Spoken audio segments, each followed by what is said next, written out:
అందరికీ నమస్కారం. కువైట్లోని వఫ్రా ప్రాంతంలో గొర్రెల దగ్గర మనం చూసుకుంటే పశువుల దగ్గర ఒక భారతీయుడు పనిచేసేవాడు. ఉన్నట్టుండి ఒకరోజు అతను తెల్లవారుజామున రక్తపు మడుగులతో పడి ఉండడంతో ఆ యొక్క కువైటీ యజమాని పోలీసులకు సమాచారం అందించాడు. పోలీసులకు సమాచారం అందించిన తర్వాత సంఘటనా స్థలానికి చేరుకుని మృతదేహాన్ని తదుపరి విచారణ కోసం ఫారెన్సిక్ విభాగానికి తరలించారు.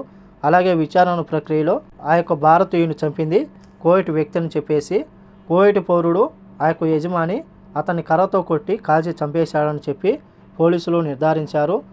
ఆ తర్వాత కోర్టుకు వెళ్ళిన పూర్తిగా విచారణ కోర్టు, దిగువ కోర్టు, క్రిమినల్ కోర్టు ఏదైతే ఉందో ఆ యొక్క కువైటీ పౌరుడికి మరణశిక్ష విధిస్తూ తీర్పునిచ్చింది. ఆ యొక్క కువైటీ పౌరుడు క్రిమినల్ కోర్టుకు సవాల్ చేస్తూ అపీల్స్ కోర్టుకు వెళ్ళడం జరిగింది.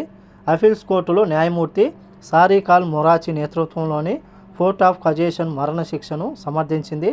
క్రిమినల్ కోర్టు ఇచ్చిన తీర్పును అదేవిధంగా అమలు చేయాలని చెప్పి అపీల్స్ కోర్టు తెలిపింది.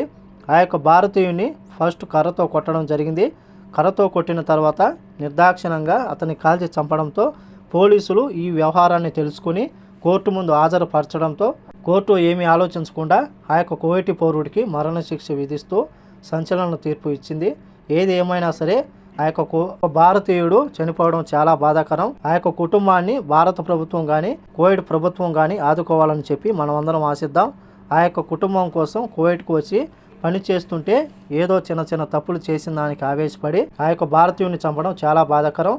ఆ యొక్క భారతీయుని ఎందుకు చంపాడని చెప్పేసి ఇప్పటికి కూడా పోలీసులు బయటికి చెప్పలేదు. మరి ఆ యొక్క విషయం తెలియాల్సి ఉంది. ఇప్పటికి కూడా పోలీసులు దాన్ని అయితే రహస్యంగా ఉంచుతూ ఉన్నారు. అలాగే నిందితుడు విచారణలో నేరాన్ని అంగీకరించినట్లు పోలీసులు తెలిపారు.